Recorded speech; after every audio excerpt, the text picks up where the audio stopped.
திராவிட கட்சிகள் தோற்றமே காங்கிரஸ் ஜமீன்தார் மனநிலை இருக்கின்றது. பார்ப்பன கட்சியின் தோற்றம் தானே காங்கிரசுக்கு எதிரான திராவிட இயக்கங்களே தோன்றுறது. காங்கிரஸை வீழ்த்த வேண்டும் என்றுதான் வந்தாங்க. கடைசியில காங்கிரஸ் தூக்கி சுமந்து அதனுடைய பலனை இன்னைக்கு அனுபவிக்கிறாங்க. இப்ப என்னன்னா, ஒரு மிக நீண்ட காலமாக தாகம் எடுத்திருக்கக்கூடிய தமிழ்நாட்டுக்குள் கால் வைக்க முடியாமல் இருந்த காங்கிரஸ் கட்சி விஜய் மூலமாக இங்கே கால் ஊன்றுவதற்கான அத்தனை வேலைகளையும் செய்கிறது. 2029 தேர்தலில் விஜய் மூலமாக ஒரு 40 எம்பிக்கள் காங்கிரஸுக்கு வந்துச்சுன்னா நினைச்சு பாருங்க. இல்ல, அதை நோக்கித்தான் அவங்க நகர்றாங்க. அது நல்லா நமக்கு விளங்குது. இதுல தற்கொலை செய்து கொள்றது மாதிரி விடுதலை சிறுத்தைகள் திருமாவளவன் போய் அதிகாரத்தில் பங்கு, ஆட்சியில் பங்குன்னு போய் சேர்ந்திருக்கிறாரு. இது கணிசமான வாக்குகள், பட்டியல் சமூகத்தின் வாக்கு விஜய்க்கு இந்த முறை கிடைச்சிருக்கு. அப்ப ஒரு கட்டத்துல விடுதலை சிறுத்தைகள் தவேகாவில போய் அசிமுலேஷன் ஆகி கரைந்து காணாமல் போவதற்கான வாய்ப்பு இருக்கு தானே. ஏற்கனவே கரைஞ்சிட்டாங்க. இப்ப நீங்க திருமாவளவன் யோசிக்கலையா? நான் 2-3 பேருடைய கைகள் மட்டும்தான் மேல இருக்கு, சரிங்களா? அந்த கைகளும் உள்ள போயிடுச்சுன்னா முழுசா ஆசிட்ல கரைந்த உடல் மாதிரி தான் ஆயிடுச்சாங்க. இதை ஆதவ செஞ்சு முடிச்சிட்டாரு விஜய். நீங்கள் சொன்னது போல விஜயினுடைய பெரும்பான்மையான வாக்குகள், நீங்கள் தமிழ்நாட்டில் 20 விழுக்காடுங்க பட்டியல் மக்கள். நீங்க வாக்குகள் அப்படிங்கிறது 20 விழுக்காடு பலம் கொண்டவர்கள். அதுல நீங்க பெரும்பான்மையான வாக்குகளை எடுத்துட்டு போயிட்டாரு ஆதவர்ஜனா, சரிங்களா? ஆதவர்ஜனா எடுத்துட்டு போவார் என்பது திருமாவளவனுக்கும் தெரிந்திருக்குது. நீங்க அப்படி இல்லைன்னு வச்சுக்கோங்களேன், திருமாவளவன் தெரிந்திருக்கல, அவருக்கு கோவம் வந்திருக்கணுமா வேண்டாமா? நீ என்னுடைய வாக்காளர்களை வச்சு நீ ஆட்சி அமைக்கிற, நீ எங்கிட்டே ஆதரவு கேட்கறியா? கொடுக்க முடியாது போன்னு தானே சொல்லணும், இல்லைங்களா? கட்டி அணைத்து கொள்கிறார்களே, என்னுடைய திட்டமிடப்பட்ட கூட்டுச்சதி. ஆனா ஏற்கனவே சொன்னது போல, அதாவது யதார்த்தமா அவர் நீங்க சொன்னது மாதிரி திமுகவுல இருந்து விடுதலை சிறுத்தைகளுக்குள்ள போறாரு. அங்க ஆட்சியிலும் பங்கு, அதிகாரத்திலும் பங்கு ஒரு கழக குரலை ஏற்படுத்துறாரு. அப்புறம் வெளியில இருந்து தாவேகாவுக்கு யதார்த்தமா போறது மாதிரி போறாரு. அப்புறம் அதிமுகவுல லீமா ரைமஸ் உள்ள வர்றாங்க. அவங்க பையன் சார்லஸ் மார்டின் பாண்டிச்சேரியில ஜெயிக்கிறாரு. கூட்டி கழிச்சு பார்த்தா நீங்க சொன்னது சரியா தானே இருக்கு. காங்கிரஸ் கட்சியினுடைய முழுக்க காங்கிரஸ் கட்சியினுடைய இதுதான், அவருடைய மிகப்பெரிய செயல் திட்டம் தான் இது. இது பிஜேபி ஏன் கவனிக்காம இருக்குன்னு கேட்டீங்க இல்லையா? பிஜேபி கவனிக்காம இல்ல, அவங்களுக்கு தமிழ்நாட்டில் திராவிட முகமூடி கட்சிகள் உடையணும். அதன் பிறகு காங்கிரஸ் வந்துட்டாங்கன்னா அப்புறம் நம்ம போய் இப்ப அடுத்தது யாரு? விஜய் மட்டும் தான் இப்ப தனிச்சு நிக்கிறாரு. நம்ம அவரை தள்ளி விட்டுட்டு நம்ம உள்ள போய்க்கலாம் அப்படிங்கறதா அவங்களுக்கு. ஆக தமிழ்நாட்டுக்குள் கால் ஊன்ற வேண்டும் என்று காங்கிரஸ் பாஜக 2 பேருமே, நீங்க எதிரிக்கு எதிரி நண்பன், அவ்வளவுதான். காங்கிரஸ் அடிக்கிறான் இப்ப இறங்கி தமிழ்நாட்டுக்குள்ள. நம்ம அதிமுக மூலமா நுழைஞ்சு பார்த்தோம், முடியல. அது நீங்க அதிமுக உடைக்கலாமே தவிர அதிமுக தொண்டர்கள் அப்படியே 1 கோடி 4 லட்சம் பேர் ஓட்டு போட்டிருக்காங்க. அதாவது நாம் தமிழர் கேடர்ஸ், இந்த சீரியஸ் கேடர்ஸ் கடுமையா களத்துல அண்ணன்ல இருந்து கீழ்நிலை ஊழியர்கள் வரையும் மிக கடுமையான ஒரு உழைப்பை இந்த தேர்தலில் செலுத்தினதை எல்லாருமே பார்த்து வியந்தாங்க. இப்படியான சூழலில் ஒரு நாம் தமிழர் தோற்கவில்லை, தோற்கடிக்கப்பட்டிருக்கின்றது. நிச்சயம் அப்படிதான் அந்த வார்த்தையை நான் பார்க்கிறேன், அந்த இடத்த அப்படிதான் நான் பார்க்கிறேன், இந்த புள்ளியை அப்படிதான் பார்க்கிறேன். இந்த உளவியல் சிக்கல் இருந்து மீண்டு மே 18 அன்னைக்கு ஏறக்குறைய 30,000 பேர் கூடியிருந்தாங்க. இனிமேல் நாம் தமிழுடைய அஜெண்டா, அண்ணனுடைய சீமானுடைய வேலை திட்டம் என்னவாக இருக்க போகுது, எதை நோக்கி இருக்க போகுது, எப்படி இதை நேர்கொண்டு இதை முறியடிக்க போறாரு? நாம் தமிழர் குறிப்பா சீமான் அண்ணனுக்கு இருக்கக்கூடிய சிக்கல் என்னன்னு நடைமுறை சிக்கல் என்னன்னு பாத்தீங்கன்னா, நாம் தமிழர் இயக்கம் என்பது அரசியல் வெற்றியை மட்டுமே பெறுவதற்கான கட்சியோ அமைப்போ அல்லது. அதனுடைய மிக நுட்பமாக ஆழமாக நம்ம பார்த்தோம் அப்படின்னா, அது தமிழ் தேசியத்திற்கான, தமிழ் தேசியம் என்னன்னா, நீங்க தமிழ்நாட்டில் இருக்கக்கூடிய 6 கோடி பேருக்கான தமிழ் தேசியம் இல்லை, தமிழ் தேசியம் உலகத்தில் உள்ள 15 கோடி பேருக்கான தமிழ் தேசியம் என்பது, அதுதான் நாம் தமிழுடைய இலக்கு. ஆனா இங்க நடைமுறை சிக்கல் என்னவா இருக்குன்னா, நீங்கள் அரசியல் படுத்தும் போது, நீங்கள் தேர்தல் அரசியலுக்கு வரும்போது மக்களை இந்த கொள்கையை எடுத்துட்டு போயிட்டு அவங்கள கன்வர்ஷன் பண்ண முடியாது. அதுல ஒரு நடைமுறை சிக்கல் இருக்கு. அப்ப அவர்களுக்கு இப்போ எடுத்துக்காட்ட விஜய் ஏன் சுலபமா ஏத்துக்கிட்டாங்கன்னா, விஜய் தமிழ்நாட்டுல மண்ணை காப்பாத்தணும்னு சொல்ல, நான் வந்தா நீங்க கார்பரேட் நிறுவனங்கள் உள்ள வராது அப்படின்லாம் சொல்லல. நீங்கள் தமிழர்களை இங்கே நீங்கள் காப்பாற்ற வேண்டும், தமிழர் ஆட்சியாள வேண்டும் அப்படிங்கிறதெல்லாம் சொல்லல. ஆட்சி காப்பாற்ற வேண்டும் அப்படிங்கிறதெல்லாம் எதுவுமே சொல்லல விஜய். திமுக தீய சக்தி, சரிங்களா? தாவேக்கா தூய சக்தினாரு. அப்போ இது என்ன ஆயிடுச்சு அப்படின்னா, இது எல்லாருக்குமே ரைட்டுப்பா, இப்படி ஒருத்தர் வராரு, இப்படிப்பட்ட ஆள்கிட்ட கையில கொடுத்துருவோம் அப்படிங்கிற எண்ணத்துக்கு தான் அவங்க வந்திருக்காங்களே தவிர, அவர்கள் இப்படி இந்த கொள்கை ரீதியா வந்திருக்காங்களே, அவங்ககிட்ட இப்ப கொடுக்கலாமா, இன்னும் கொஞ்ச நாள் ஆகட்டுமா என்கிற அந்த ஒரு சிந்தனை தான் இருந்தது. நாம் தமிழர் வெறுக்கல. அப்ப நீங்கள் இது வந்து எப்படின்னா, ஒரு இரட்டை மாட்டு வண்டியை போல, ஒரு பக்கம் கொள்கை ரீதியாக எடுத்துட்டு போகணும், இன்னொரு பக்கம் தேர்தல் அரசியலுக்காக வாக்குகளை நம்ம வந்து எடுக்க வேண்டியதா இருக்கு. அப்ப இது எப்படி கொண்டு போகணும் அப்படிங்கிற சிந்தனை நமக்கு இப்பதான் வந்திருக்கு. எங்கள் 1 விழுக்காட்டில இருந்து 8 விழுக்காடு போற வரைக்கும் நமக்கு இந்த கேள்வி வரல. 8ல இருந்து 12க்கு போவார் அப்படிங்கும் போது, இவர் 12க்கு செல்வார் என்பதை மிக துல்லியமாக கணித்துதான் வந்து விஜய் 26 தேர்தலில் இறக்கப்பட்டிருக்காரு.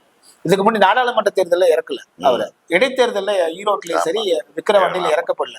அப்ப இது என்னன்னா, இது மிக துல்லியமாக 12 விழுக்காட்டிலிருந்து 15 விழுக்காடை தொடுவதற்கான 3வது ஒரே கட்சியாக நாம் தமிழர் தான் இருக்கு. அப்போ திமுக தாவேக்கம் வீழ்த்த வேண்டும், நாம் தமிழரையும் வீழ்த்த வேண்டும் என்கிற ஒரு மிக துல்லியமான திட்டமிடல் தான் தாவேக்காவுடைய வெற்றி. அதுக்கு தொழில்நுட்பம், இவிஎம், பின்னாடியில கார்பரேட் நிறுவனங்கள், காங்கிரஸ், பாஜக, இலங்கையினுடைய சிங்கள பேரின பௌத்த இதெல்லாம் பின்னாடி இஸ்ரேலினுடைய அந்த மொசாட் அப்படின்னு பல விதமான ஒரு, அதான் சொல்ல, ட்ரோன் தாக்குதல், 1 2 இல்ல, பல 100 ட்ரோன்களை வைத்து தாக்கிய தாக்குதல். இத்தகைய பெரும் தாக்குதலிலும் 20 லட்சம் வாக்குகளை வாங்கி கொண்டு, அடிப்படை வாக்குகளை வாங்கி கொண்டு நிற்கிறது அப்படின்னா நாம் தமிழர் விளையாட்டானது இல்லை. சரிங்களா? விஜய் பணம் கொடுக்காம இல்ல, விஜய் வந்து பாத்தீங்கன்னா அவருடைய எல்லாருமே வந்து பணம் படைத்தவர்கள். சரிங்களா? பெரும் லட்சாதிபதி ஒருத்தர் சொல்றாரு, நான் ஒரு 15 கோடி செலவு பண்ணலான் இருக்கேன் அப்படின்னு ஒருத்தர் வந்து பேட்டியை கொடுக்குறாரு. அப்படிப்பட்டவங்க. ஆனா நாம் தமிழ் வேட்பாளர்கள் அப்படி இல்லை. நீங்க பல இடங்களை நான் வந்து பார்க்கிறோம். அவங்களுக்கு நாம ஒரு ஒரு ஒரு நாற்காலி, ஒரு மேசை போட்டு நமக்கு வந்து அந்த வாக்குச்சாவடி சீட்டு கூட கொடுக்க முடியாத நிலைமை. ஏன்னா அவங்களுக்கு ஒரு நாள் உட்கார வைக்கணும், ஒரு நாளைக்கு வந்து 5 பேருக்கு வந்தாங்கன்னா அவங்களுக்கு உணவு வாங்கி கொடுக்கணும். இந்த இதெல்லாம் இருக்கு. அப்ப இது கோடிக்கணக்கான செலவாகக்கூடியது. அவர்கள் விளையாட்டை செஞ்சுட்டு போனோம். அப்போ இத்தகைய அடி பேரடியை வந்து கொடுத்த போதும் 20 லட்சம் பேர் தமிழ்நாட்டுல வந்து எந்த தமிழ் தேசிய உணர்வோடு இருக்காங்க அப்படிங்கிறத நம்ம பார்க்க முடியுது. இப்போ இது வந்து இதுக்காக பின்வாங்கிட கூடாது அப்படிங்கிறதா எனக்கு தெரிஞ்ச சீமான் அண்ணன் அவர்கள் வந்து எடுக்கக்கூடிய ஒரு, அவரிடம் இருக்கக்கூடிய சிந்தனையா இருக்கும். எப்பவுமே நீங்க வந்து பாத்தீங்கன்னா, இது இன்னும் மிக முக்கியமா நம்ம பதிவு செய்ய வேண்டியது, நாம் தமிழர் கட்சி குறிப்பாக திரு சீமான் அண்ணன் அவர்கள் வந்து பாத்தீங்கன்னா தொடக்கத்திலிருந்து நாம் தமிழருக்கு முன், நாம் தமிழருக்கு பின்னாடின்னு வந்து பிரிச்சிங்கன்னு வச்சுக்கோங்களேன். நாம் தமிழருக்கு முன்னாடி வந்து பாத்தீங்கன்னா தமிழ்நாட்டில் உள்ள எல்லாருக்கும் கோவணம் கட்டி விட்டது வந்து பெரியார் ராமசாமி, திராவிட இயக்கங்கள் இருந்துச்சு. ஆனால் நாம் தமிழருக்கு பின்னாடி வந்து பாத்தீங்கன்னா உலகத்திற்கே ஆடை வடிவமைப்பை கற்றுக் கொடுத்தவன் தமிழன், நெசவு நெய்தவன் தமிழன் அப்படிங்கிற அந்த வரலாறு தூக்கி வெளியில போடப்பட்டது. அதே போல நீங்க வந்து பாத்தீங்க அப்படின்னா, இங்க சாதிகளாக மக்கள் பிரிஞ்சிருக்காங்க, தமிழர்களாலே சாதி வெறியர்கள் என்று திட்டமிட்டு பரப்புரை செய்யப்பட்டது. நீங்கள் திட்டமிட்டு பிரிச்சீங்க, நாங்கள் வந்து சாதி ரீதியாக பிரியல அப்படின்னு சொல்றாரு.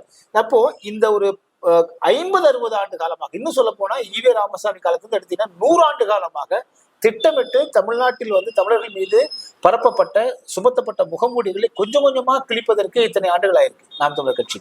ஆக நீங்கள் மக்களுக்கான உணர்வுகளை, அவர்களுக்கான புரிதலை ஏற்படுத்துவதற்கு இவ்வளவு நாள் ஆயிருக்கு. அது நீங்கள் வாக்கு விழுக்காட்டு, வாக்கினுடைய இடங்கள் எண்ணிக்கையில வச்சு கணக்கு போட்டீங்கன்னா ஏமாந்துடும். அது அல்ல. அதை தாண்டி மக்களிடம் ஒரு புரிதல் இருக்கிறது. அது இன்னைக்கு வந்து வாக்குகளா வரல.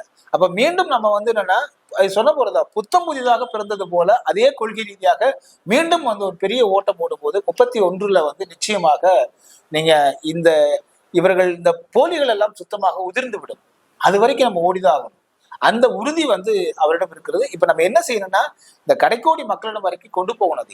இது வந்து நீங்க வாக்கு எண்ணிக்கைக்காக வந்த அமைப்பு இல்ல. இன்றைக்கு நாம் தமிழர் இல்லை என்றால் என்ன ஆயிருக்குன்னு யோசிங்க. விஜயவே வந்திருக்க மாட்டார். நாம் தமிழர் கட்சி இல்லை என்றால் தாவேக்கா இங்க வந்து தேர்தலே நின்றுருக்காது. அதற்கான தேவையே இல்லை அவங்களுக்கு.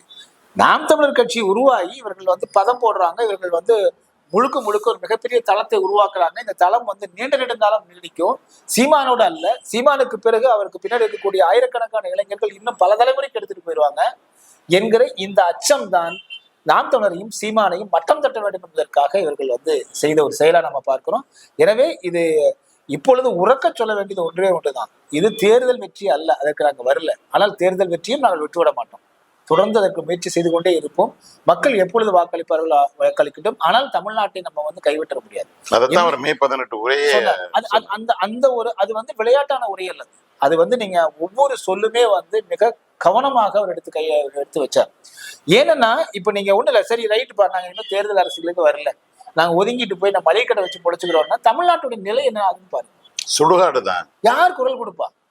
இப்போ தாவேக்கா வந்து செய்யக்கூடிய ஒரு நாளைக்கு வந்து வேதாந்தா நிறுவனம் வந்து ஏற்கனவே பாக்சைட்ல இருந்து எல்லாத்தையும் மொட்டை அடிச்சு வச்சிருக்காங்க, ஏலகிரி மலையில இருந்து ஏற்காடு மலை வரைக்கும். இன்னும் வேற ஏதாவது கனிமங்களை வந்து அவங்க லீஸுக்கு எடுக்கிறாங்கன்னா அப்ப திறந்து விட்டாருன்னா திமுக எதிர்க்குமா, அதிமுக எதிர்க்குமா?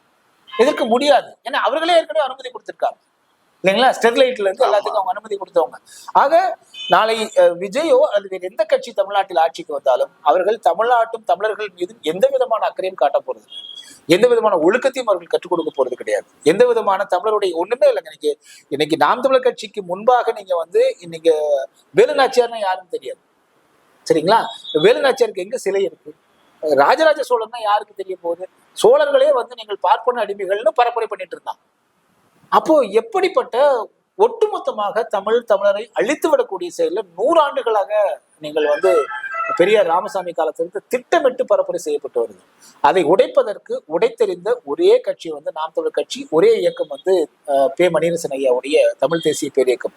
ஆக இந்த இரண்டும் இல்லாம யோசிச்சு பார்க்க சொன்னோம்.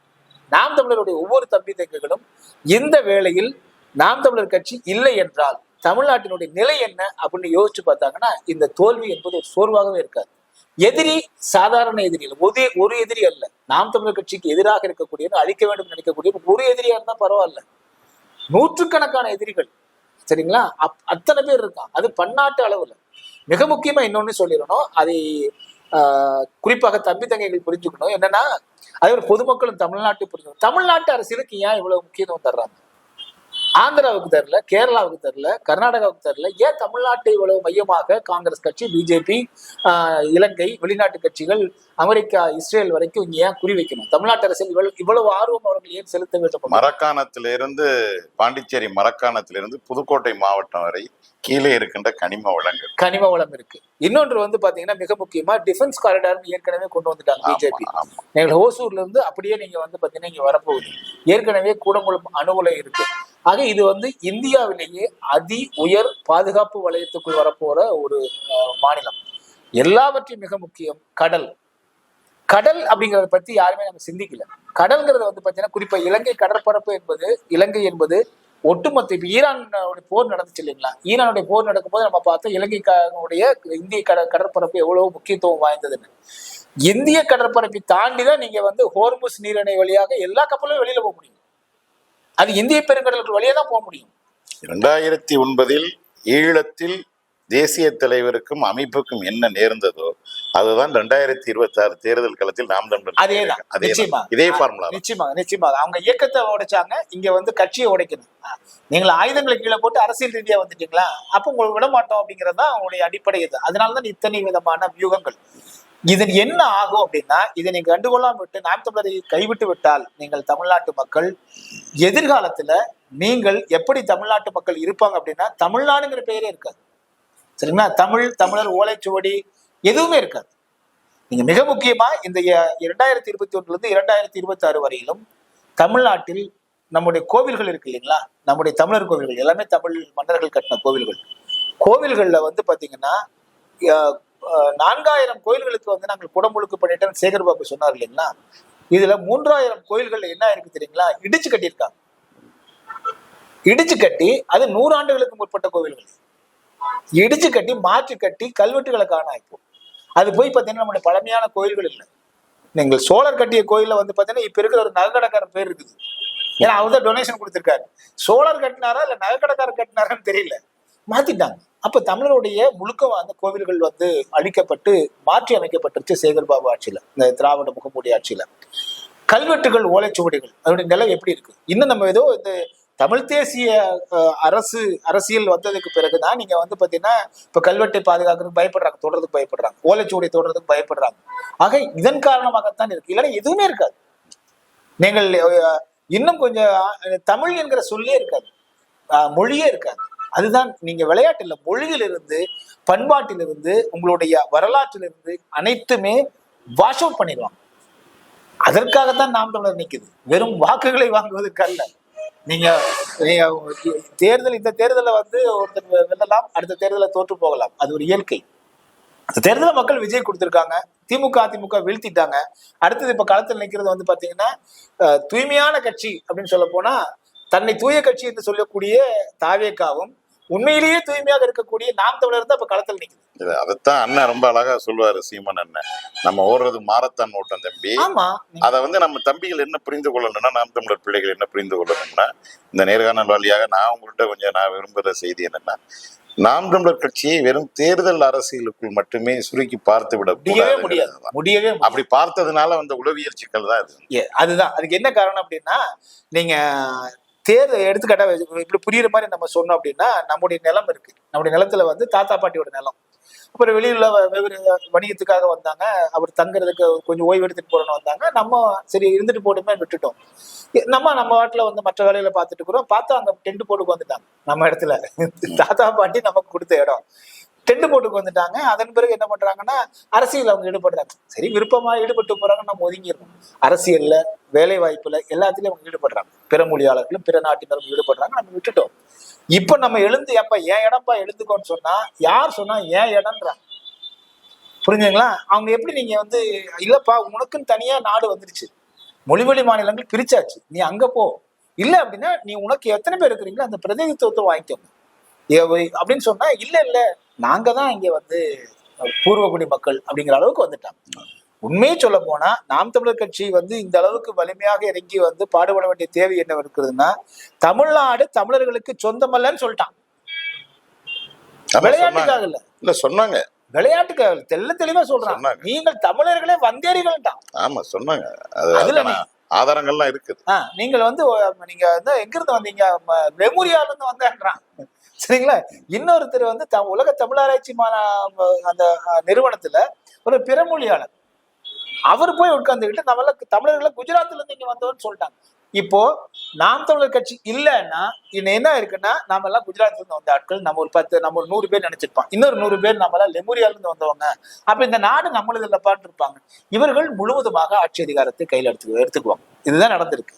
ஆக நாம் தமிழர் கட்சி என்பது வெறுமனே தேர்தலில் நின்று வெற்றி பெற்றுவதற்கு அல்ல. நீங்கள் தேர்தலில் நின்று வெற்றி பெறுவதால் இந்த தேர்தலில் வெற்றி கிடைக்கும், அடுத்த தேர்தல் தோல்வி கிடைக்கும்.